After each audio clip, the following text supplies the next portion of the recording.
been over 2 years since the original Dead Space scared the pants off just about everyone who played it. Its sense of isolation, brooding soundtrack, and vile necromorphs piled on the atmosphere so thick that some couldn't bring themselves to finish it. As one of the only remaining survival horror franchises left, Dead Space 2 has an entire genre on its shoulders.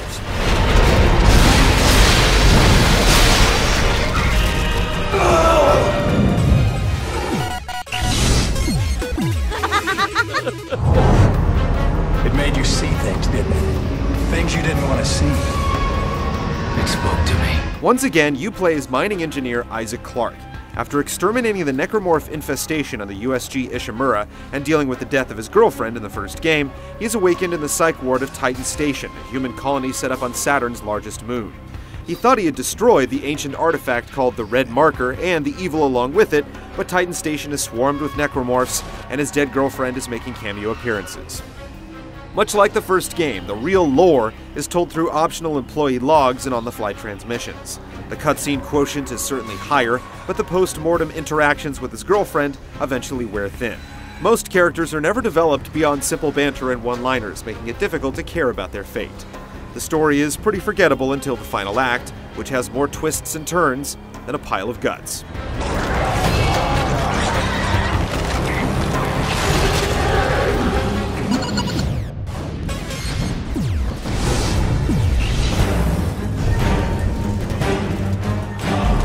Dead Space 2's level design is about as straightforward as it gets.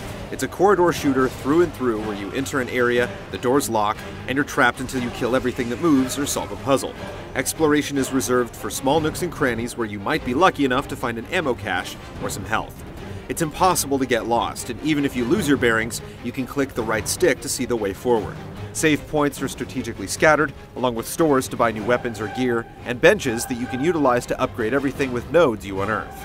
The weapons follow the same utilitarian aesthetic as their forebears. Essentially a collection of mining tools, they're extremely effective at tearing the necromorphs to bits. The plasma cutter is Isaac's armament of choice, allowing him to switch its orientation to remove limbs both horizontally and vertically.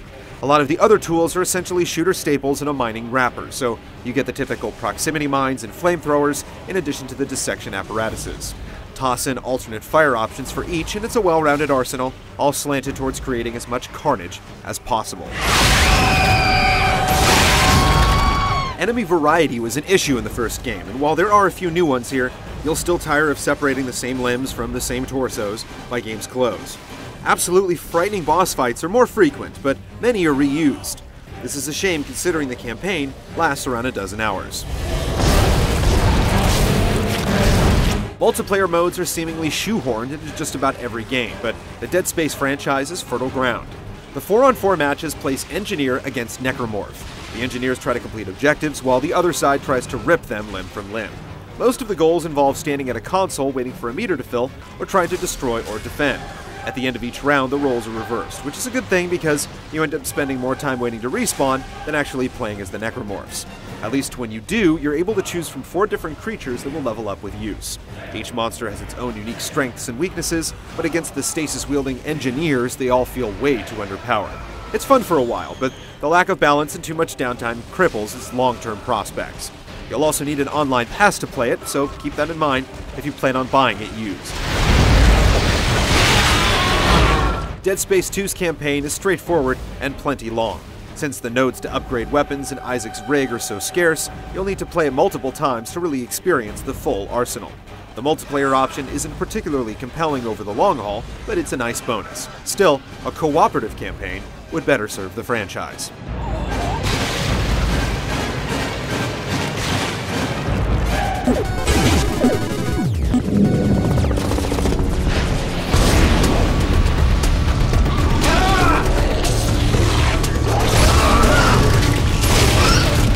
Just like the first game, ammo is at a premium.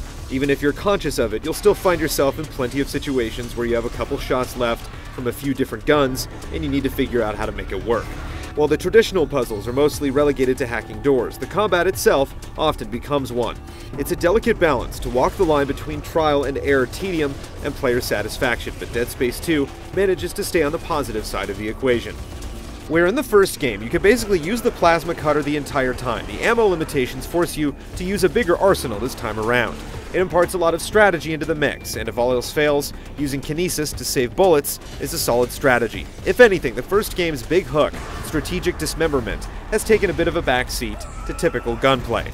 Chopping off limbs is still effective, but with limited ammo for these types of weapons, it no longer dominates the play. What changes the gameplay more than anything is the increase in enemy projectiles. With creepy crawlies spitting or projectile vomiting, you hardly ever get a chance to sit back, fire, and reload. It just makes an already tense game even more so. Then there are dog-like enemies that literally stalk you and then charge from around corners. Not all the scares are legit though. Monster closets are everywhere and enemies routinely spawn just behind you for some cheap deaths.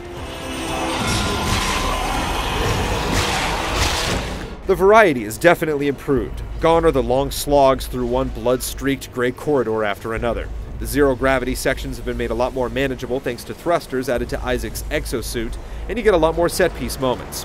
Dead Space 2 nails the equilibrium between isolation and action. The gameplay is not perfect though. Pulling out an unloaded weapon does not trigger an automatic reload, which can literally get Isaac killed. The controls can also feel a little clunky at times, and you'll notice this more in multiplayer than in the campaign.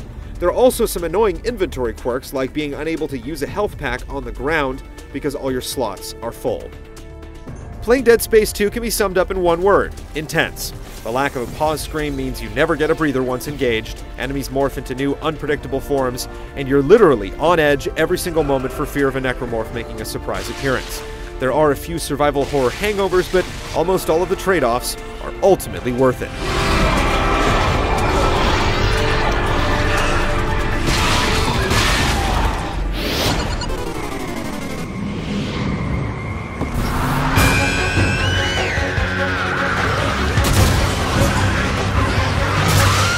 We've seen it time and again with this generation of machines. A developer builds an engine and then every subsequent game looks basically the same. With Dead Space 2, the jump in graphical fidelity is profound. Textures look crisper, character models are more detailed and believable, and the lighting is some of the best we've ever seen. Enemy animation has also received some attention to make the morphing look even more believable. Sometimes it's worth dying just to witness the absolutely sadistic kill sequences.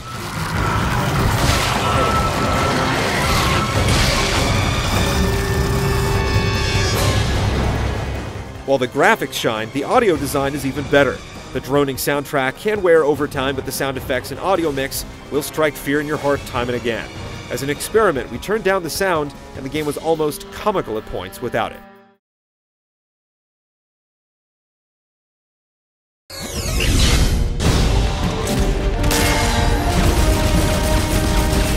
The first couple hours with Dead Space 2 are very familiar, but it's one of those rare games that just keeps getting better. It's still a very dreary game that can make long play sessions a challenge, yet there are scores of moments that stick with you for quite some time. The multiplayer is a disappointment, but it's a much more accessible game that won't leave fans in a lurch. Pick it up, turn down the lights, turn up the sound, and check your nerves at the door.